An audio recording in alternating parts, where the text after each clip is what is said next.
लेकिन जिन राज्यों में उनका बहुमत है वहां भी वही हाल है जो दूसरे राज्यों में है। तो जो साधु संत समाज है इसको बहुत दुख है, क्योंकि सही बात उनकी ये है कि बहुत मेहनत इन्होंने की थी, साधुओं ने, संतों ने, तब जाकर बीजेपी 2 सीट से 184 सीट तक पहुंची थी। बहुत मेहनत की है, अब उनको ये दुख है।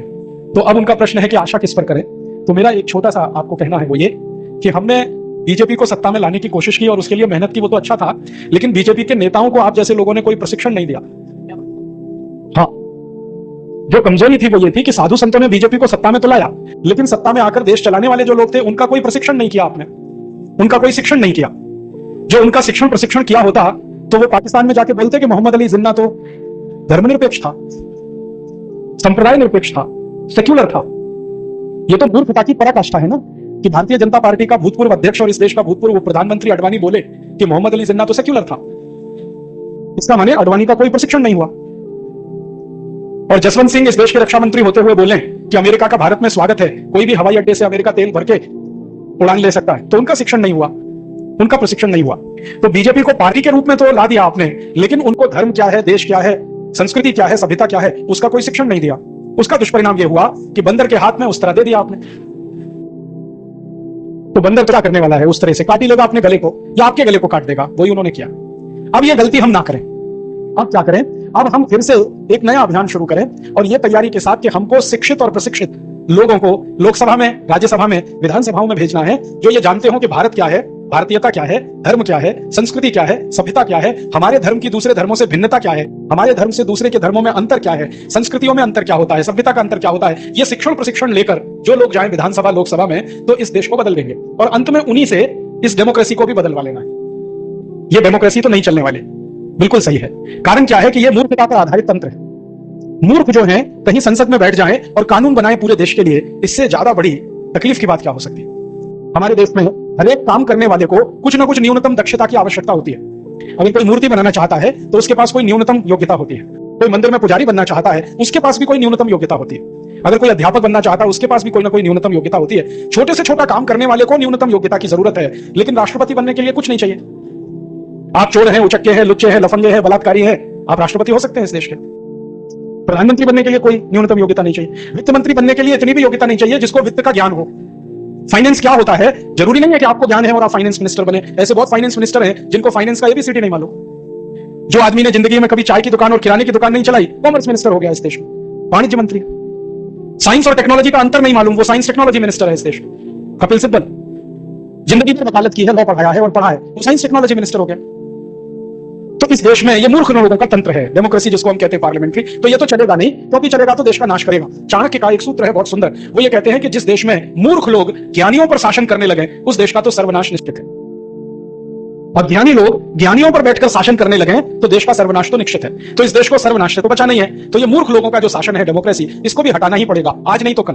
तो अब इसका चरणबद्ध कुछ काम करें। हम हिंदुस्तान में ऐसे 350, 400, 500 लोगों को चुने पूरे देश में से, जिनकी न्यूनतम कुछ योग्यता हो।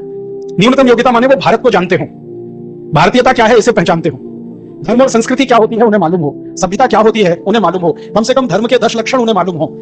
और भारतीयता, धर्म और संस्कृति, सभ्यता ये जानने वाले लोगों की न्यूनतम योग्यता।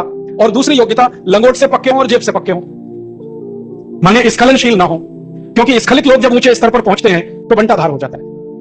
ये आप इस देश में कई बार चाहें तो देख सकते हैं। तो स्खलनशील ना हो, लंगोट से पक्के हो, जेब से पक्के हो। जेब से पक्के माने थोड़े से पैसे पर फिसलने वाले ना हो, नहीं तो दुनिया भर में बहुत देशों के पास पैसा है, वो पैसा डालेंगे, वो देश को ही बेच देंगे। तो जेब और लंगोट से पक्के हो, धर्म, संस्कृति, भारतीयता को समझते हो, ऐसे कुछ लोगों को हम चुने और जिनकी करनी कथनी एक हो।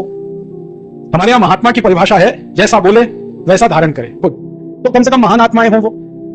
तो ऐसे लोगों को हम चुन लें, 500 चुन लें, 700 चुन लें, 1000 चुन लें, उनकी ट्रेनिंग हो, प्रशिक्षण हो। जैसे आप यहाँ कीर्तनकारों की भी ट्रेनिंग होती है ना, पंढरपुर में या तो आनंदी में, बिना ट्रेनिंग के उनको उतारा नहीं जाता, स्टेज पर भेजा नहीं जाता।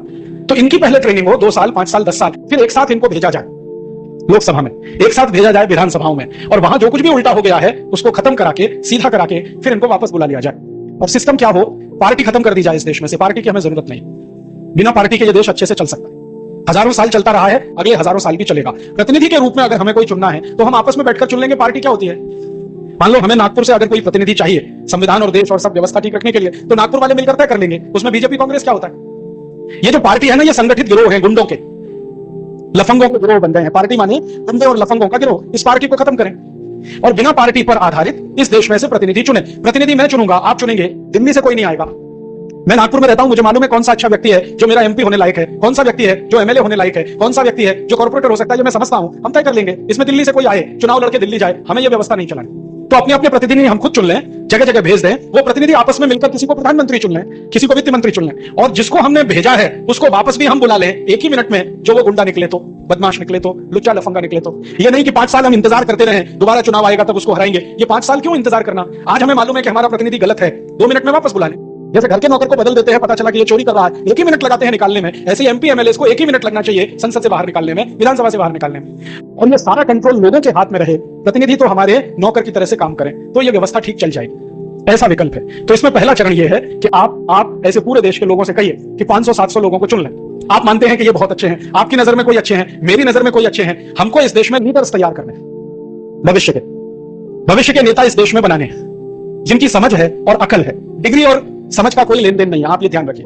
कई बार डिग्री लिया हुआ आदमी महामूर्ख हो सकता है और कई बार बिना डिग्री का बहुत विद्वान हो सकता है। तो आजकल हमने ये डिग्री के साथ अपनी योग्यता को जोड़ना शुरू किया है। डिग्री कागज का टुकड़ा होता है, उस पर शहद लगा के चाटो तो विटामिन सी भी नहीं देता, और वो कागज के टुकड़े को हम घर में लगा के बड़ा समझते हैं। तो कागज ने आपको इज्जत दी है, आपके ज्ञान ने आपको इज्जत दी है, आपके आचरण ने इज्जत दी है। तो ज्ञान ऊंचा है, आचरण ऊंचा है, डिग्री ऊंची नहीं है। अंग्रेजों ने डिग्री ऊंचा बना दिया, ज्ञान और आचरण सब नीचे चला गया।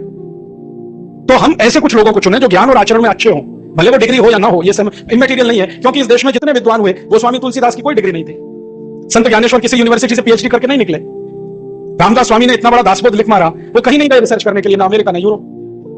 तो हमारे यहां तो ऊंचा काम उन्होंने ही किया है जिनके पास कोई डिग्री नहीं है। इस देश में डिग्रियों से ज्ञान का, आचरण का, चरित्र का कोई लेना देना नहीं। ज्ञान में ऊंचे, आचरण में ऊंचे, चरित्र में ऊंचे 500-700, 1000, 2000 लोगों को चुन लें, या 10-20 हजार लोगों को चुन लें। कुछ विधानसभा के काम आएंगे, क्योंकि विधानसभा में 4500 लगते हैं, लोकसभा में 850 लगते हैं, म्युनिसिपल कॉर्पोरेशन में 14000 लगते हैं। तो कुछ लोगों को चुन लें, 2-4 साल उनकी ट्रेनिंग हो जाए, फिर उनको उनके क्षेत्रों से खड़ा करके जिता के संसद में भेजें, विधानसभाओं में भेजें और कॉर्पोरेशन में भेजें, और एक साथ ये सब कानून रद्द करा दें जो पुराने मूर्ख नेताओं ने बनाए हैं। इस व्यवस्था को बदल दें।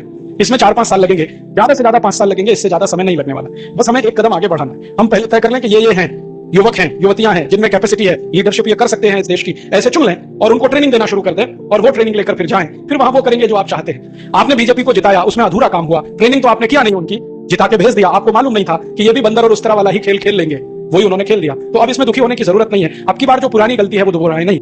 बिना प्रशिक्षण और शिक्षण के किसी का समर्थन न करें चुनाव में वोट करने के लिए। प्रतिनिधि अपने स्थानीय स्तर पर चुनकर जाएं, पार्टियों से उनका कोई लेन देन करने की जरूरत नहीं है, मुझे ऐसा लगता है।